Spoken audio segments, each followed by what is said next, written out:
And we have started recording. Well, welcome to session number 6 of the Hearthstone Snappers. I hope you appreciate that. It's not going to be shutterbugs. Everybody is shutterbugs. Snappers. I like it. So you can see there, and you can see there. Great. What I thought we'd do this morning is review real quickly a little bit of what we talked about last time. Then review the 5 concepts we've talked about in the past, and then go to a very specific thing you may not think about when using your phone to take photography. So if we just kind of move along, last session we worked on the problems of blurry photos. And remember, camera shake is usually the number one, particularly with these tiny little devices, because they're so easy to just kind of rattle around. And then the other one is not focusing on exactly what it is you want in the frame, and that's touching the screen and that little box appears and it focuses on that. We were talking about how the grass is in focus but the bee isn't, so if you touch the screen at the bee. And then of course the last one is using your fingers to zoom in, and when you zoom in with your fingers, it really reduces the quality of the photograph, the technological quality. And that's why I end up with the fuzzy.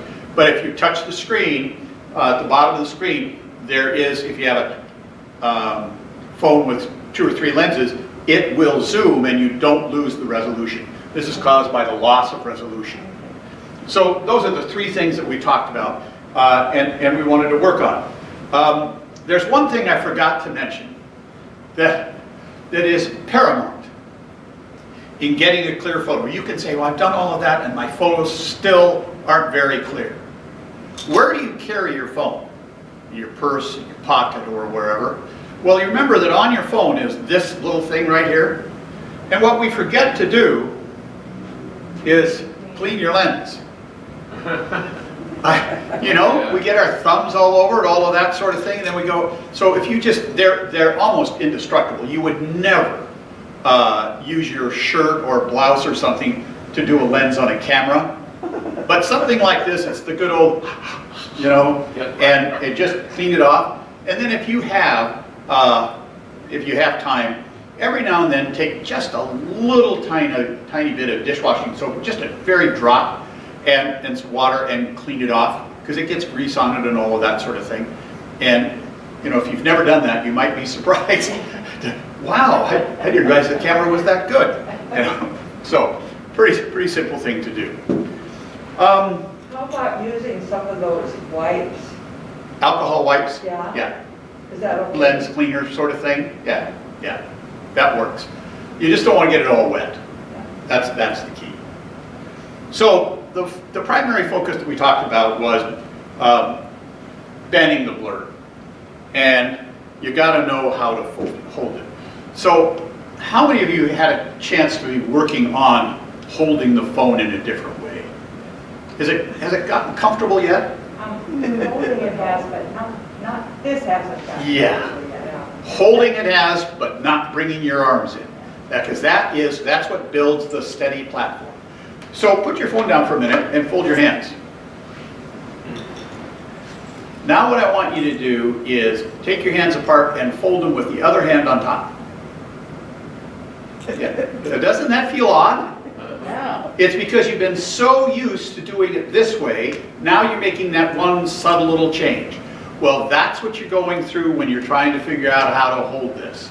So be patient with yourself, okay? It can feel awkward, but after a while, by golly, you're pretty steady, and you can be going like this and using the volume button to snap your photos, So it's just like, oh, you got to have it turned on. You know that? There you go, see? Then you go like this. You go like this. Then I can reverse the camera. Never mind. You know what you're doing, right? Just hold it like this, like that. And what I was really pleased with is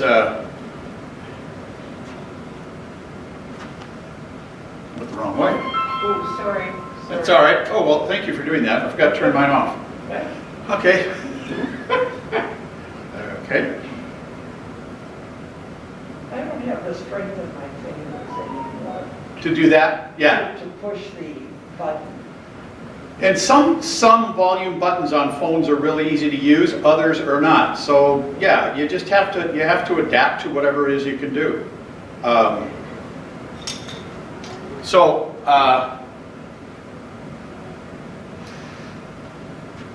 That was the grip we talked about. All right. Well, what was fun is when we went out last Monday, I watched some of you, and we have some pretty good grippers out there. See the way they're holding the camera? So you're going to get a better photo that way. So it's an important thing to practice, even though it's uncomfortable. Practice building a steady platform. All right? Good. So the 5 concept we've worked on. Get close. And some of you have been sending me photos, and I really appreciate that. Because I can see what you're working on, and getting close it can be difficult. It can be intimidating if you're going to try and take a photo of somebody, just kind of be creeping up on them, all of that sort of stuff. But getting close is really, really important. And then less is more, getting rid of all of the non-essential stuff in the photograph, shifting your point of view, not always shooting from eye level, which is the way everybody sees the world. Do something different. All right? And then the rule of thirds.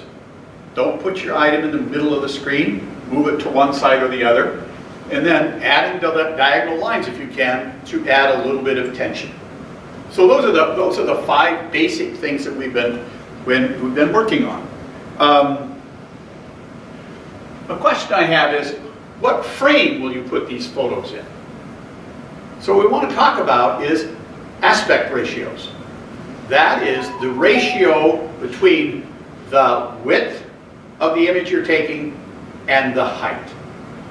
And if you will look at this, your phone, no matter what kind it is, has basically 3.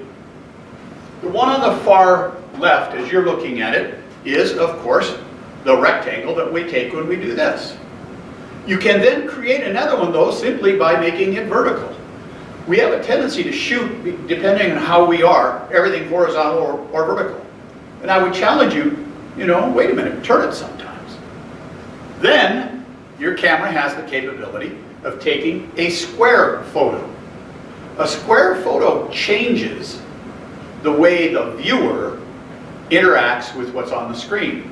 It is just as though you were going to paint something, and you would decide, well, what kind of canvas am I going to use? And then what kind of frame goes around it? Well, that's what you're doing with these. And of course, the other one, the bottom one, is the panoramic. And all of these phones have those capabilities. We looked at some of them last time, and we'll look at them again in a minute. But here's what happens when you go to one place and shoot with those 3 different aspect ratios. So the top left, as you look at the screen, is of course this, the rectangle, then the square, and then panoramic. Now, each of them has a different quality that allows you to do something different. What do you notice about this one, the panoramic one? The elements of the photograph. Well, the panoramic. Of this one. No, I'm sorry, I didn't mean to say panoramic. I meant this one, the rectangle. The emphasis is on the books. Okay. Yeah, the emphasis on the books. It looks like a So deep the emphasis is on the middle. I'm sorry, go ahead. I think the emphasis is on the middle. On the middle, Yeah, the blank space. yeah. Okay. May, what'd you say? It looks deeper. Yeah, yeah. It looks deeper. That's because I purposely brought this line into it. And this line. So it now converges on a disappearing point out there. All right? Only, you could do it with a square, but it's much more effective when you're doing it with this. What about this one? right there in the front is the Right. main point. The foreground. So if that's a story, the one way over there, a story about all these books, what's this the story of? The librarian. The librarian, the desk, The return slot. yeah, the return slot. So, you know, I don't think I moved more than a foot, but 2 different stories using different aspect ratios. Then, of course, there's the panorama, which is like this, which allows you, you know, to say, here is the library, and by the way, there's a piano in it. Now, each of these has a positive and a negative, right? If not done properly, you can end up with a whole lot of just blank space or whatever. This doesn't allow you to get as much depth. And this, actually, panoramics distort things. So it's, you know, it's not a realistic representation of what's there. It's a neat device. But you can see the impact of each of them. So I put together a couple of photos to demonstrate for me, how this really works. Okay? So we have an almost square one there. And I wanted to change the aspect ratio from square to rectangle. Okay? And change my point of view. Now, what struck me about this is this flower with a tree behind it.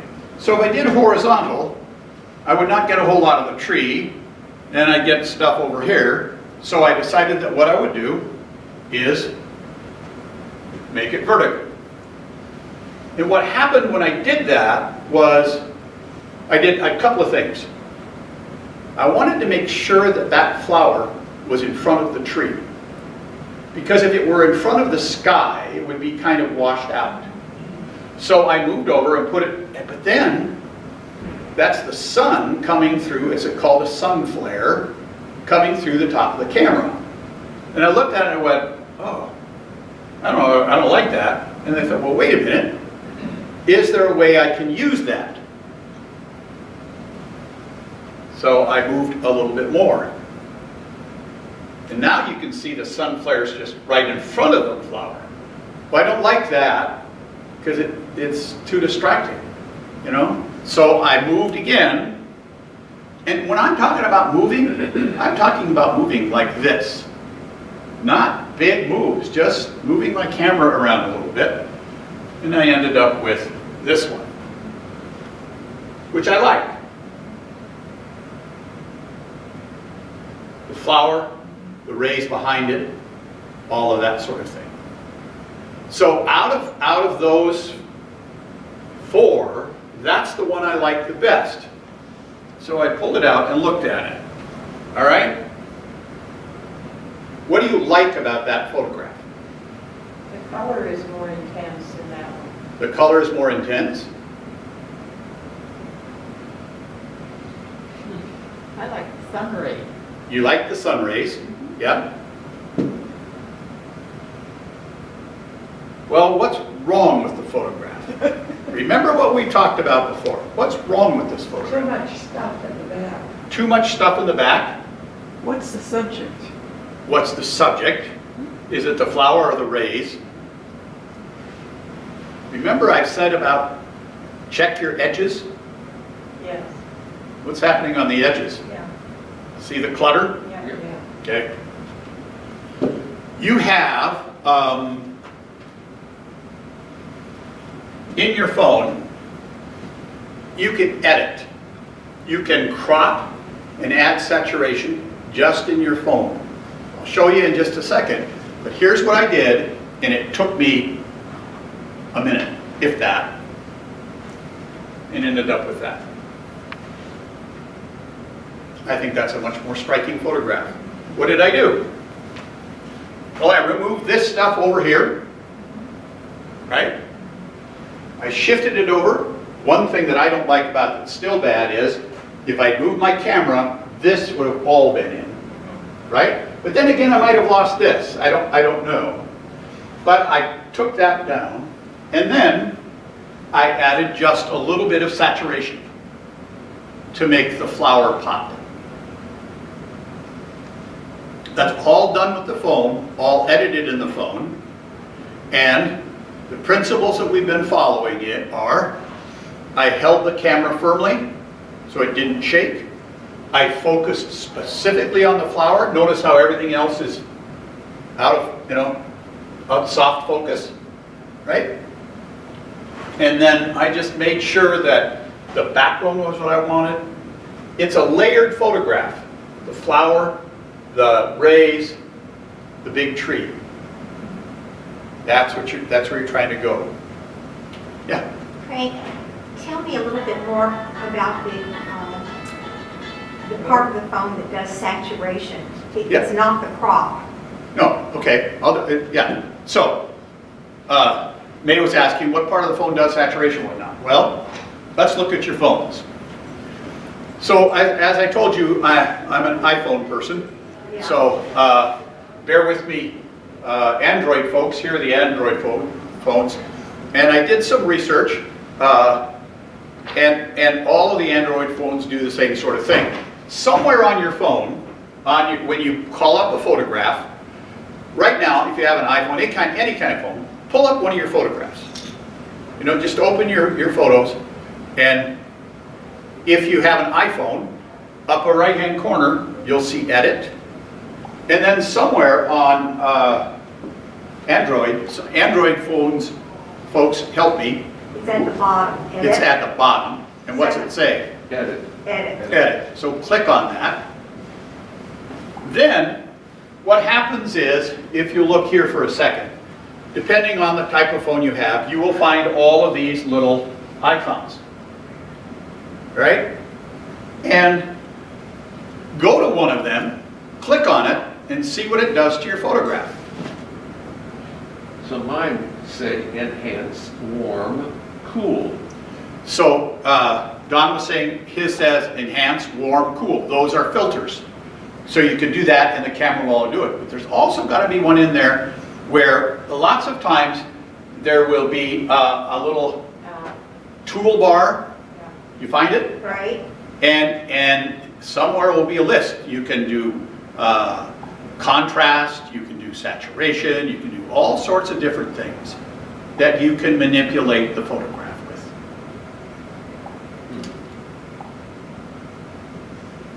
Yeah? I don't see it. What kind, you using an iPhone? Mm-hmm. So, I spent a long time last night trying to figure out how to plug my iPhone into this so it would go onto there. I finally gave up. So, let me do this. So I brought up a picture, Okay? not one that I just took, but I went back into photos. Doesn't make it. Okay, Well, you went back into your photos? yeah. Yeah, it doesn't matter. And then in the upper right-hand corner, did you see this? Oh, There you go. okay. Now, I'm going to suggest you turn your phone vertical for a minute. There you go. Mhm. Now, at the bottom, you should see these. There you go. Okay, questions about finding these things?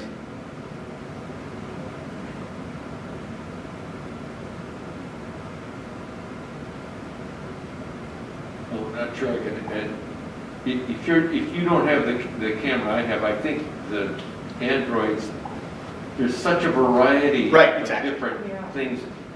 Like I have a Motorola, Right. and they're different from Samsung's. But they are, and what Don is saying that is all, Motorola is different from Samsung, which is different from whatever. I'm going to say if you go into them, you will find menus that will allow you to adjust the photo, manipulate the photo, whatever word they use. It's weird to get to, but it's there. And then you can, did you find it, Don? Alan found it for me. Alan found it, and what is it on your Motorola called? Well, it's there's a suggestions, Ah, and if you scroll out to the left, it comes up with all these things that you have to scroll through, Right. and one of them says saturation. saturation, there you go. Now be careful with these saturation tools and whatnot. It's very easy to go to extreme, and then the picture just looks terrible. But it's fun to play with these kinds of things. I see. I'm giving you something to do with the rain starts. You can spend all day, fiddling with that. Yeah, Betty? In the Android, it gives you 20 choices 20 choices. of each of those, and they're just all in a row, Yeah. and you can just So yeah, this goes, cool they're or about, warm or frosty or yeah, faded or whatever. there are all kinds of them. Yep. Lots of them. And in our last session, I'll tell you about Snapseed, and I want you to go there now because it's the next step, and it really is a lot of fun stuff. Okay, so now the key is you know how to do this. All right, you know where to find it. Here's what I'd like to do. Let's go back to looking at aspect ratios. And I went out the other day and thought, okay, what can I do to help make this work? And it was one of the really nice afternoons, and I took my lawn chair out and I sat down next to the lake.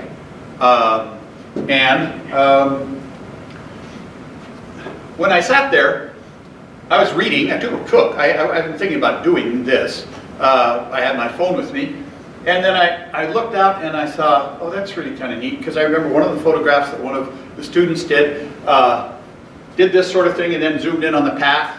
Remember that? And it looked really kind of cool. And I thought, oh, well, there's that photograph. So I thought, well, what happens if I move a little bit and shoot it as a square? So I moved my chair forward, leaned a little bit, and turned it into a square. And what I liked about this photograph is the pathway, the log, and then these little arches. So I'm sitting there saying, I wonder if a duck will swim through there. So I sat there and waited, and sure enough, a couple did, and I didn't take the photo because by the time I saw it, the duck was gone, But I still just sat there. Good photographs come from patience. So I have what I would like to kindly refer to myself as a puppy dog mentality. I just run after stuff that's exciting. I've done it all my life. I gotta learn to just slow down. Well, photography has really, really forced me to understand that. Just be still and let things happen. So I just sat there with my phone on my knee, reading my book, and I'd look up every now and then, and I looked up, and I'll be damned. I couldn't believe it. I went, wow, okay. And I thought, but it's not a great picture. Oh, yes. Because you can't really see. I see this light. Photography is about light. Wait a minute, what if the light got up here? Will that duck move? So I waited, and the duck moved. Oh. And I thought, oh, that's really kind of cool. I like that. But not really. Because, Betty, what? I just like the middle one. You like the middle one? Better. Okay, well, hang on. Here's what I don't like about this one. See this wonderful little leaf? Yeah. To me, it comes up and pokes the duck right in the eye. Yeah, that's right. And I'm going, ah. So what did I do? Wait. I waited. And then I got that. And you got that extra little duck away in the back. Way in the back, an extra little duck that I didn't. And you're absolutely right, because not until I loaded that on the computer so I could do this, did I see the extra duck. Now, you could still argue, well, this is sticking into the duck's head. My response is, yes, so what? But I have not done, I think I added a little bit of saturation, but nothing else. And that's just from just sitting there and waiting my subject to provide to me the opportunity for what I think is a fun, good photograph. Betty, do you still like the other one better? This is wonderful, but I found in going through those pictures I sent you, I had a whole bunch I just loved that were much better, but they all had things like the little duck somewhere that I just hadn't seen at all. That's right. Until they came up and they took away from the value of the picture. Yep. Now, could you also crop the top of that Oh, sure, and Oh, you so could that bring you it could down. crop out the little duck? yeah. You could crop it down and make Yeah. it like this. Yeah. Sure. I just like the balance of it, though. Yeah. Because there's a part of the water that I like, Yes, yeah. and it balances, this light balances this heaviness. Yeah. But that's just waiting. Now, so this is one of the principles I've been talking about. Get closer and wait and wait. So here's one more. If the photo is not good, you are probably not close enough. So I saw this young couple out there with this stuff spread out on a blanket. And what I liked about this photograph is it shows the park. I like the way there's this natural framing here that puts them. And I just really like that. And you'll notice this is shot from about waist level. All right? And then I'm going, but what's really going on? Now, here's when taking photographs of people. If you're going to do just candid things and walk on, but if you want to do something a little more in depth, I went up to them and I just stood and watched them for a couple of minutes and then turned to me. I said, I'm sorry, I just have to ask, what are you doing? Well, they're boxing.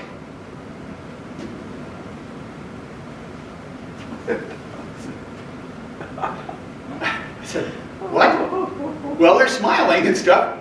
So she is a dancer, and she wants to learn how to be a kickboxer. So he's instructing her. So I said, you know, I'm trying to take some photos for a photo class. Can I just take a bunch of photos? And they said, sure. I said, I'll become invisible. He said, sure. Well, I was there for quite a while. And I just kept walking around them and around them and around them. Now, if I stood over here, the light might have been better, but what the background would be was the baseball diamond. So I put myself in a position where the background was not distracting. So it's just kind of like, that was really fun. But then I asked myself, so what is the story you want to tell? The story you want to tell of what's in and what's out of the photograph. I started by showing you pictures of the library upstairs. The first one was the rectangle, and the story was all the books, right? The next one was the square. What was that? That was the story of the librarian. And then the panoramic was the story of a library. So what's this story? What's in and what's out? So I thought, okay, what can I take to explain to my viewer what this is all about? So then I backed up and I took that photo. That's all their food and stuff. And so I had to put a title to it. Fighting over lunch. So the principles.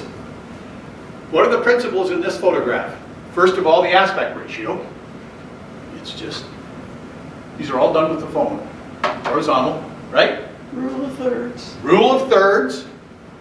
And them. And them, Them are second. right? Sorry. A balance in there's a lot of activity over here, calm over here. Betty's go like this, sure, you could crop it like this, but to me, that doesn't have as much balance when it's just like that, right? There's a diagonal line.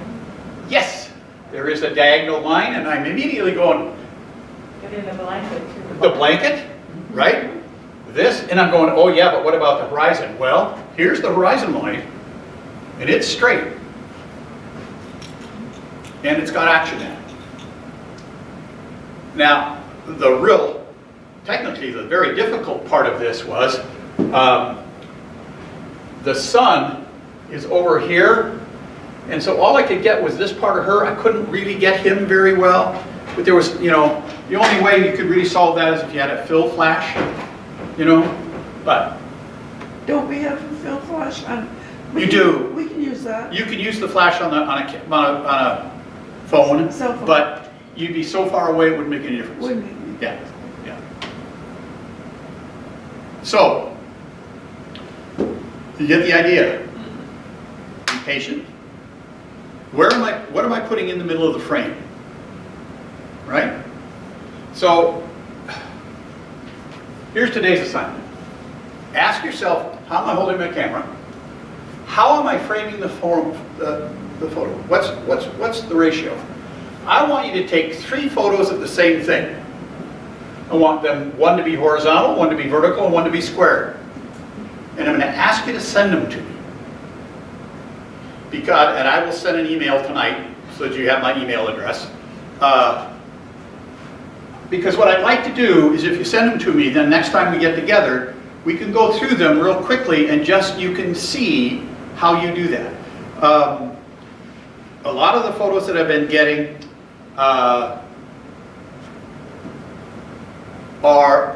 they're good. There's some that it's going from far, middle, close, all of that sort of state, telling stories. Don did one of walking around the park, just taking photos of stuff laying on the ground. It's, you know, there are just all kinds of things. May did one, a bunch of dead trees across the street. So you know, there are all kinds of things. You can go out and do the library if it's too cold and crummy. What I'd like you to do, what you're doing is you're training your eye, is to say, okay, I'm now going to take a picture of this laptop on the desk, and I'm going to do one, okay, horizontal. Oh, there's with somebody sitting behind it. There you go. Then I'm going to do one vertical. Ooh, yeah, there's some interesting lines there. And then I'm going to change this by coming over here and going to square. And now, square, I'll feature just the laptop. And now I have my 3 photos. Okay. What do you mean by ratio? The ratio I'm talking about is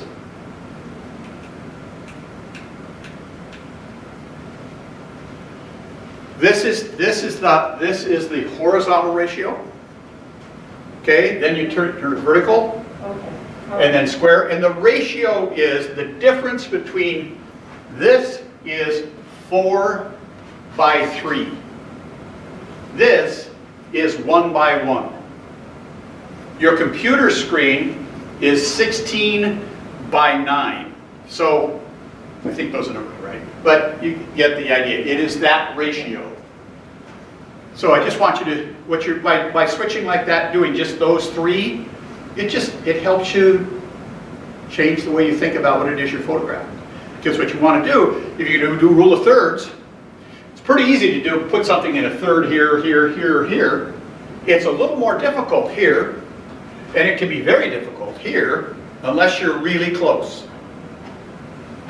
I don't think I ever got it straight whether we were to send the stages we went through or just what we considered the best picture. So I want you to send all 3. I So want you want to show which sounds very sensible. Yeah. So here's, find a subject. Well, what I just did is this on this table. I took one this way, I took one this way, and I took one this way. I would now then send those 3 to Frank. And Frank will come back and say, here's why this worked, here's how this could be better. Okay? You would never say that's not a good photo. Don't discourage us. Yeah, yeah. We Okay. try. So I have an icon on my phone that looks like a little folder with a big A in the middle of it. Do you know what that is? No. Here comes an Android guy that might be able to tell you. It's not related to the camera. It's your Android folders. It's the folders that are. Oh, here. Oh yeah, auto or manual. Ah. So I don't know where there's a square on this. Well, I'll look at it for you in a minute. So, any other questions? So, it's a little chilly out there. Real quick question. Yeah. Because I didn't know I could take a square picture without, so what I did to make squares before is I cropped it. Yeah. Is To a there square. a difference in what the picture will be if I if I crop it or if I take it as a square? So the question is, if I take it in a, like so, and then crop it to a square, is it the same as if I took it as a square? No, it's not. Okay. And the problem is that when you have your camera set up to take it as a square, you'll get the highest resolution. Okay, that's what I want. When you, anytime you crop something, you lose resolution. Okay? Okay, And resolution is the thing that determines, it's the amount of pixels that are in there. It determines how sharp it is, all of that sort of stuff. I mean, partially. yeah, Focus does and everything else, but you want it, the more you crop, the more you lose. got it. Okay? Mhm. So we can go across the street, or you can go wander around here, whatever, and I will send you an email and then send me the photos. And that's it.